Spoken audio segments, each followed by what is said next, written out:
Hello, I'm Sophie Ikenya. Welcome to Focus on Africa, our top stories. Move swiftly to contain coronavirus. That's the latest plea from the head of the World Health Organization. More than 80,000 people in over 40 countries have now been infected. No country should assume it won't get cases.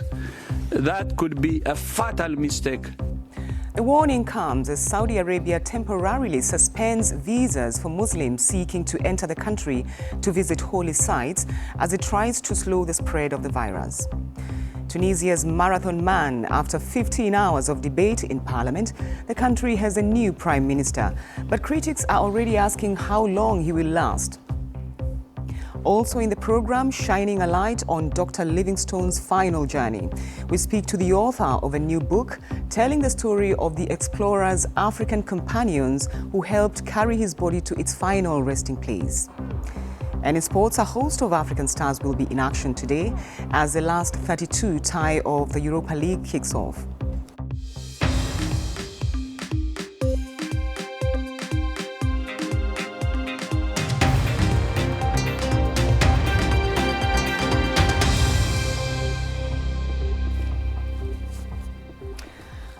Thanks for joining us on Focus on Africa from BBC World News. The World Health Organization says the coronavirus epidemic is at a decisive point globally. The WHO chief, Tedros Ghebreyesus, has urged affected countries to move swiftly to contain the disease. He gave a checklist of measures countries need to take to prepare for the virus arrival. Let's listen to what he had to say. There are some vital questions that every country must be asking itself today. Are we ready for the first case? What will we do when it arrives, when the first case arrives? Do we have an isolation unit ready to go?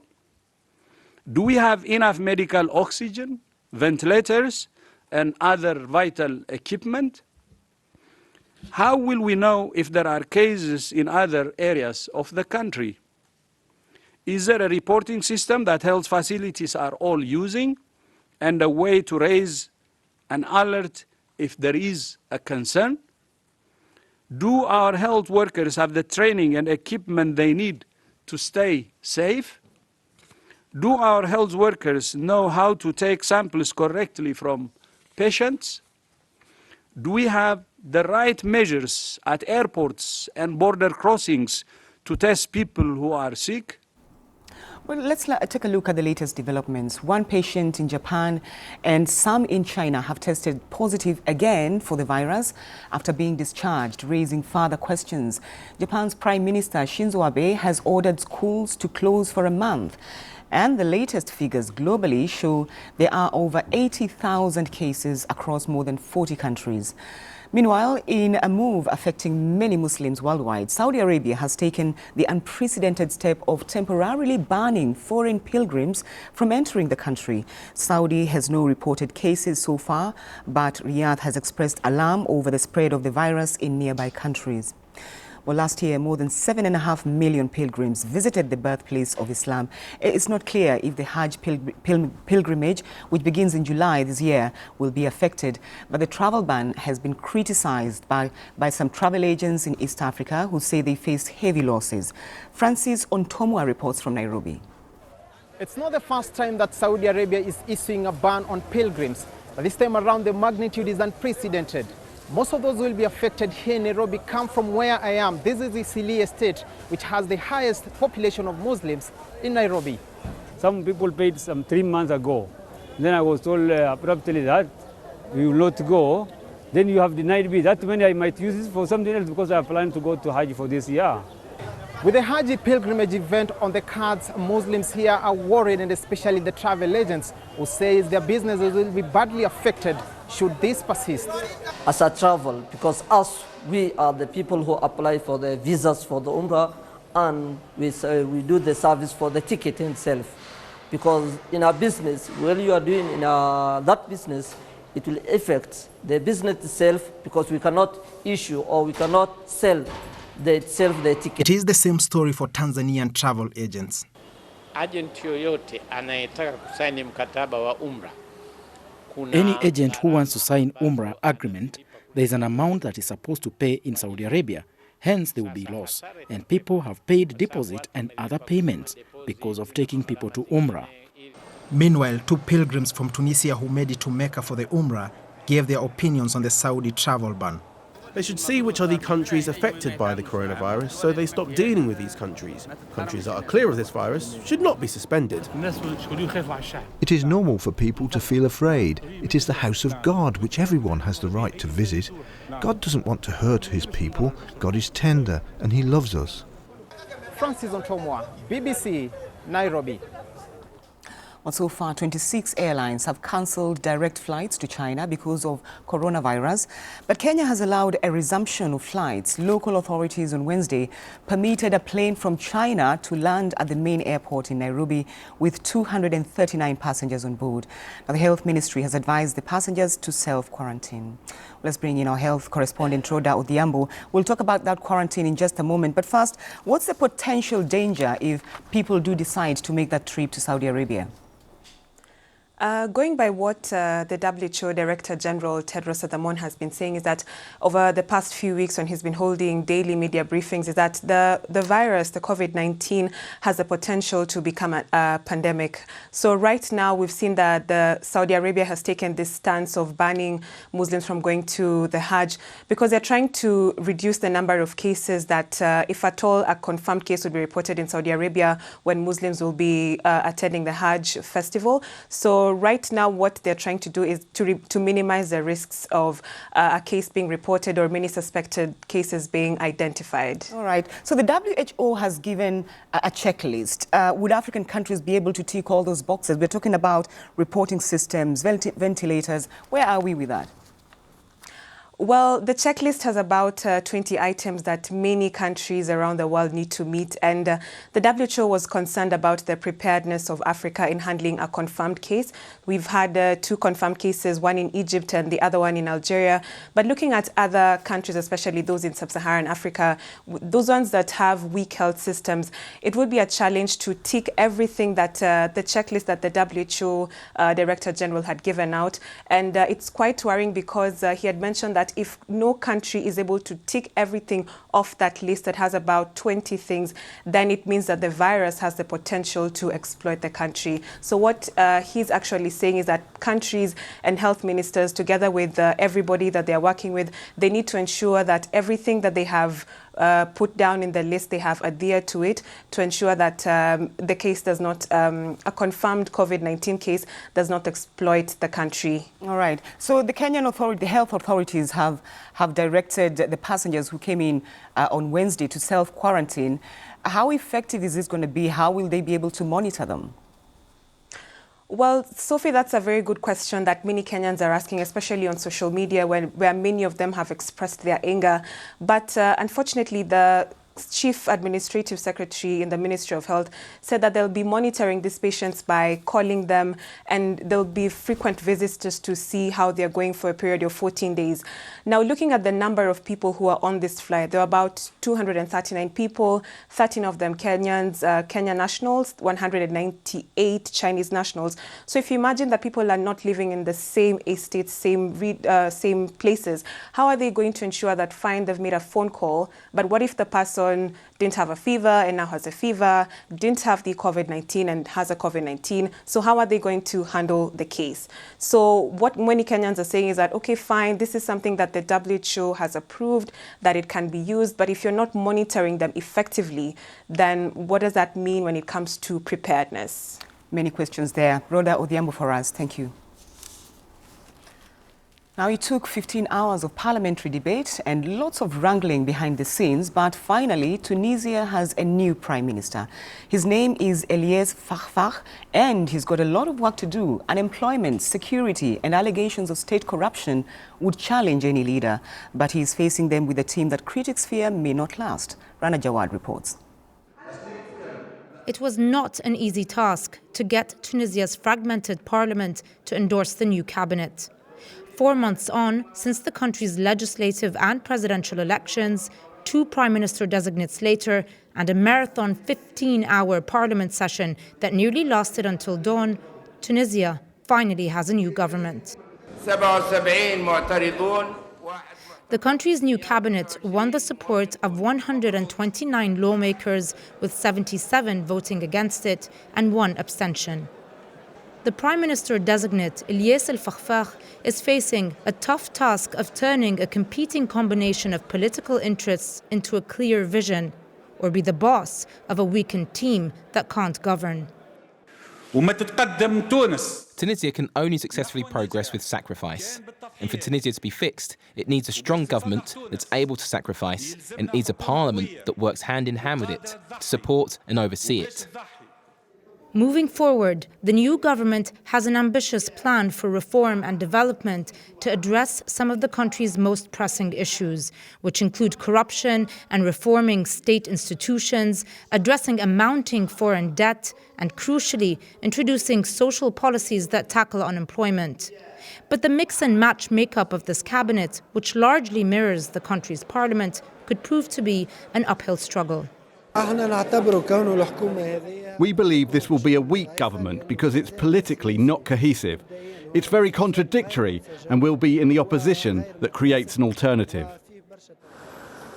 For the majority of Tunisians, the strength of any government and their support for it can only be measured by the speed of implementing policies and laws that improve their livelihoods after years of political wrangling and a sliding economy.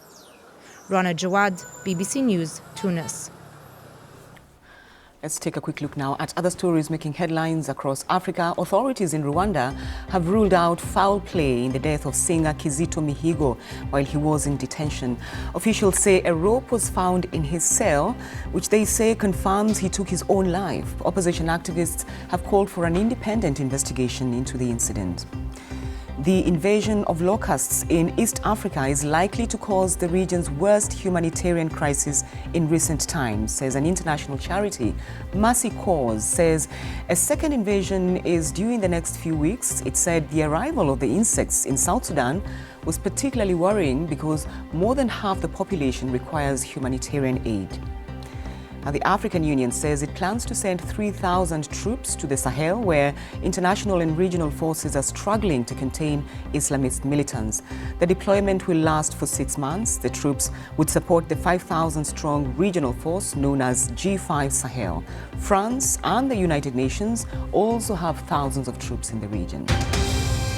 This is Focus on Africa from BBC World News. Still to come in sport, we catch up with Rugby World Cup winner Faf de Klerk on that historic win and his famous locks. I'm Sophie Ikenya and you're watching Focus on Africa from BBC World News. The top stories on this program. The head of the World Health Organization urges the world to move swiftly to contain the coronavirus outbreak. The new government of Prime Minister Ilyes Fakhfakh has won a vote of confidence after 15 hours of debate in Tunisia's parliament.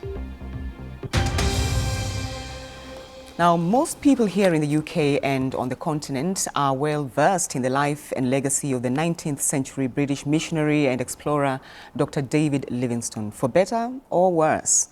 What they may be not know or be aware of are the scores of helpers who joined him during the many years he spent in Africa.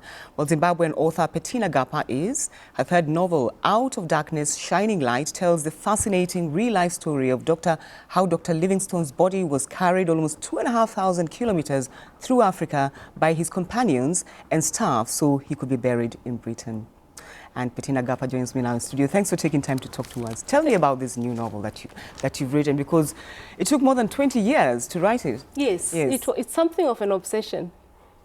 Yes. How did you start? Why the obsession with Dr. Livingstone? What was it about? Well, it started as a childhood interest in explorers and exploration. And when I was a child, I actually thought I'd grow up to find the source of the Nile, only to find that the source of the Nile had been found. So when I was about 16, we did a new curriculum of African history, which looked at history from the African perspective. And there I became much more fascinated than by the companions and less so by Livingstone himself. So you decided to choose to talk about the companions. You started with about 15 of them, and then narrowed into two, Halima and Jacob Wainwright, yes. Exactly, yeah. So do they represent anything, or is this just your style of writing? Well, I found that there were actually about 70 companions, but as I wrote the first version of the novel, which I saved on a floppy disk, I had about 13 or 15 voices. And we have the floppy disk here. Yes, we have the floppy disk. There it is. I called it Mwili wa Daudi, which is Swahili for the body of David. So as I sort of tried to narrow down the voices, I found two that were most compelling to me. Halima, who was actually David Livingstone Cook in real life, and Jacob Wainwright, who's the freed slave who wrote the epitaph on the grave of his heart in what is now northern Zambia. Tell me about your research. How much did you have to put into this to come up with this novel? Oh, Sophie, I went everywhere connected with David Livingstone. I spent time in his childhood home in Blantyre, not in Malawi, but in Glasgow, where he was born and where he grew up in a very poor background. I spent time in Bagamoyo, the last place on African earth that he lay in state before being shipped off to Zanzibar. I wrote in Zanzibar for about a month and a half. Oh, you did? I did, yes, and I tried to learn Swahili. Now, I was about to ask you, so did you learn some Swahili? There's some few words you've used, Swahili words you've used in the novel, haven't you? There are quite a few words that I used in Swahili because Swahili was the lingua franca of East Africa then as it is now. And my party trick is actually to recite the Bible in Swahili. Like, Mungu akasema, wango uwe, wanga ukawa. And the ship, what was the ship called? The ship was... Jahazi, the Askari, the Pagazi. So it was very important to me to sort of like immerse myself in the language of the time in order to best tell the stories of these African heroes, because I think they are heroes that history has forgotten. Is it clear why they had to travel all the 2,000 kilometers to take the body of David Livingstone? It was a long journey because obviously there were no smooth roads, right? And also they were trying to avoid parties of slave traders. So they could have made a straight line for the port of Kilwa, but that was, the route that a lot of the slave traders took. So they went sort of a roundabout way, and they sometimes got lost, and sometimes there was illness. Some of them died on the way. And there were some love triangles. among the carers. Among the carers, yeah. All right, let's talk a little bit about Dr. Livingstone. How do you think he's viewed today in Africa, in your opinion? Do you know, David Livingstone has been spared the sort of reputation that explorers like Stanley have, because Stanley, of course, helped to colonize what was then the Belgian Congo on behalf of King Leopold. And it was a very brutal process of colonization. So Livingstone's fortune, if I can call it that, is that he was pre-colonization. So he wasn't part of the colonial enterprise in the same way that Stanley, for instance, was. And Livingstone today is associated with Christianity, and is also associated with the end of the slave trade. So there's a kind of a kinder appreciation of David Livingstone, I think, than of somebody like Stanley. All right, Petina Gapa, thank you for your thoughts, and thank you. All the best with your new book. Thank you very much, Sophie. All right. You're watching BBC Focus on Africa. Let's find out what's happening in the world of sport. Mimi. Thanks, Sophie. We start in football. There are several matches in the round of 32 for the Europa League, some kicking off shortly with more to look out for in just over 2 hours' time. And some big-name African stars taking part. Two of those ties to look out for are Manchester United, who host Club Brugge, with Nigeria's Odion Igalo. They had a 1-1 draw in the first leg. And another game to look out forward to is Arsenal will host Olympiacos. The Gunners coming into the match with a win against the Greek Giants. Their captain, Gabon's Pierre-Emerick Aubameyang, in great goal-scoring form. Their boss, Mikel Arteta, responded to a question from a journalist on whether Aubameyang deserves to win a trophy at the club with all the goals he brings. Yeah, but Harry Kane scored 30 goals and never won the Premier League, So it's a lot of good example of players that they do phenomenal. Unfortunately, this country is a lot of top teams and only one wins the league. So you can't have everything in life. It's a massive ambition for me. Obviously, I was there for the Europa League final, and obviously I was around it. And the feeling, even though I wasn't on the pitch, the feeling in the dressing room after was, a feeling that I've not felt, and a feeling that I wanted more of. And of course I weren't involved, and I think that's what's pushing me on even more to to try and help us to get to this final. And you know, be in finals because, you know, we're Manchester United. We should be in finals. We should, you know, be in all competitions till the end. So, look, we're going to keep fighting. Okay, Zamalek's president says sanctions imposed by the Egyptian Football Association against his club for failing to play in the Cairo derby are illegal. On Wednesday, the FA punished Zamalek for their failure to play against Al Ahly 2 days earlier. It decided that not only should they lose the match 2-0, but that they be deducted a further 3 points as well. Pay a financial fine. Zamalek claims that traffic and bad weather had prevented them from reaching the Cairo International Stadium were rejected. Moving on to cricket, South Africa got off to a winning start when they beat England by 6 wickets in the Women's T20 World Cup in their first game. Now attention will turn to Friday, where they will be hoping that they can build on their good run as they take on Thailand next. For the men, it wasn't such good news. On Wednesday, Australia stormed to a 97-run win over South Africa to clinch the T20 International Series 2-1 in Cape Town. South Africa won the toss and decided to bowl, but Australia's batting strength proved too much, and the hosts slumped to 96 all out, chasing 193 for 5. And still with South Africa, Faf de Klerk won the Rugby World Cup with South Africa last November, beating England in the final. The scrum half spoke to BBC Sport Africa about what the win meant to the country, how his failures motivate him, and reveals the secrets behind his luscious blonde locks. Hi, I'm Faf de Klerk, a professional rugby player at Sales Sharks. And maybe South African World Cup winner? And South African World Cup winner. Yeah, when the final whistle went, first thing I did was went down on my knees, just made a quick prayer. Yeah, after that was just chaos, just a lot of hugs, a few kisses, a lot of tears around, and just a very special moment and something I'll treasure forever. Yeah, getting back to SA was obviously something that I never in my wildest dreams could expect. The airport being sold out once we got there, and doing the 5-day trophy tour around the country, the amount of people that turned up just showed what it meant to them and what it meant so much for us, for all the people to be there. So just really enjoyed every moment of it. Where South Africa is at the moment, we needed something positive, a lot of negativity around, and it came at the right time for me, where people really needed something to look up to, something to be proud of, and I think this is definitely what it did. Yeah, it's really special, and I could see what it meant to them.